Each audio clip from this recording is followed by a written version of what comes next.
నిరుద్యోగులే టార్గెట్గా మోసగాళ్లు చెలరేగిపోతున్నారు. ఉద్యోగాల పేరు చెప్పగానే యువత కూడా అమాయకంగా వారి వలలో పడిపోతుంది. లక్షలకు లక్షలు డబ్బులు చెల్లించి చివరికి పోలీసులను ఆశ్రయించాల్సి వస్తుంది. సాఫ్ట్వేర్ ఉద్యోగాలు ఇప్పిస్తామంటూ ఇలాంటి దందాలు నిర్వహిస్తున్న వారు రోజురోజుకి పెరిగిపోతున్నారు. అలాంటివి వెలుగు చూస్తున్న నిరుద్యోగుల ఆశలు చంపుకోలేక నిండా మునిగిపోతున్నారు.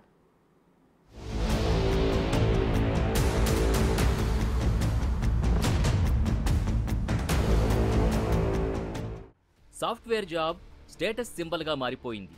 ఆ జాబ్ దొరికితే ఇక వెనక్కి చూసుకోవాల్సిన అవసరం ఉండదన్న భావనతో నిరుద్యోగులు ఆ ఉద్యోగాల కోసం తెగ ప్రయత్నిస్తుంటారు.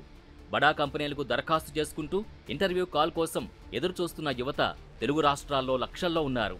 వారి ఆశల్ని క్యాష్ చేసుకోవడానికి మోసగాళ్లు కొత్త కొత్త టెక్నిక్స్తో వలలు విసురుతూ నిండా ముంచేస్తున్నారు.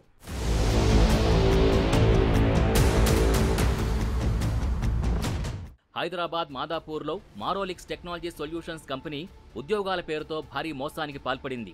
నిరుద్యోగులకి సాఫ్ట్వేర్ ఉద్యోగాలు ఇప్పిస్తామని వల విసిరింది. బ్యాక్డోర్ అపాయింట్మెంట్లు ఇప్పిస్తామని ఆ నకిలీ సంస్థ చెప్పిన మాయమాటలు నమ్మి 1500 మంది నిండా మునిగిపోయారు.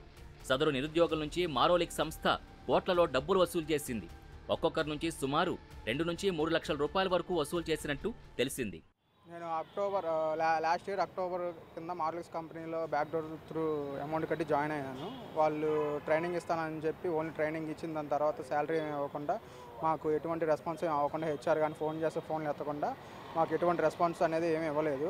అట్లీస్ట్ 1 మంత్ శాలరీ కూడా 2 మంత్ శాలరీ కూడా వేస్తామని చెప్పారు, అది కూడా వేయలేదు. అలా వేస్తామని నడిపించుకుంటూనే 6 నెలలు ఎట్లానే చేసుకుంటూ వచ్చారు. సరే అని మేము మాదాపూర్ పోలీస్ స్టేషన్కి వచ్చి కంప్లైంట్ ఇద్దామంటే పిటిషన్ పెట్టినా కూడా మనకి ఎటువంటి కేసు ఫైల్ చేయట్లేదు, అక్నాలజ్మెంట్ అనేది ఇవ్వట్లేదు. సరే అని మళ్ళీ ఒక 2 మంత్స్ ఆగి వచ్చి ఫ్రెష్గా కేసు పెట్టండి సార్ అంటే, నేను ఒకసారి వెరిఫై చేసుకొని చేస్తాను అని అన్నట్టుగా చెబుతున్నారు.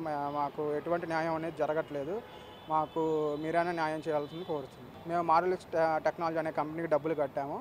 మేము సాల్మన్ త్రూ అనే హెచ్ఆర్ ద్వారా రణ్బీర్ అగర్వాల్ కూడా మాట్లాడి మేము హెచ్ఆర్కి డబ్బులు అనేది పే చేశాము.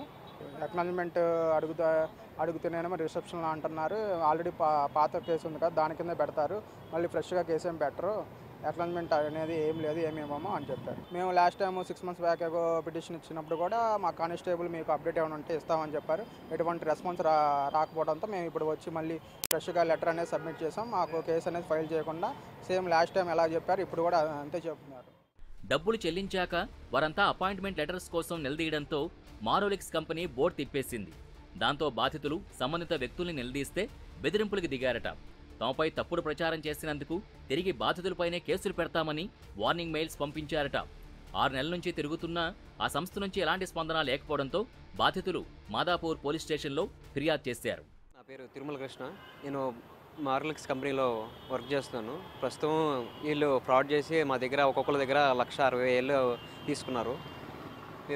మేము అక్కడ సంప్రదించిన ప్రతిసారి మేము వెళ్ళినప్పుడల్లా వెళ్ళి పోలీస్ స్టేషన్ దగ్గర మాదాపూర్ పోలీస్ స్టేషన్లో కలవండి అని చెప్పన్నారు. ఇప్పటికీ జనవరి నుంచి పోరాడుతూనే ఉన్నాం. మేము సిఐ గారు 4-5 సార్లు వచ్చినా కానీ సరిగ్గా రెస్పాండ్ అవ్వట్లేదు. 2,000 మంది దీంతో ముడిపడి ఉన్నారు. దయచేసి మీరు ఎట్టలేదన్నా మీరు కొంచెం మా ఎందు దయచూసి కొంచెం రెస్పాండ్ అయ్యేలా చూడండి. ఎందుకంటే 4-5 సార్లు చూసినాం కానీ సిఐ గారు సరిగ్గా రెస్పాండ్ ఇవ్వట్లేదు, కేసు అనేది తీసుకుంటలేదు. ఎప్పుడు వచ్చినా కానీ అలా యాడ్ చేస్తున్నారు, విక్టిమ్స్ కింద యాడ్ చేస్తున్నారే కానీ సరైన రెస్పాన్స్ ఇవ్వట్లేదు. దయచేసి కేసు తీసుకుని మా అందరికీ కొంచెం న్యాయం చేకూరుస్తారని.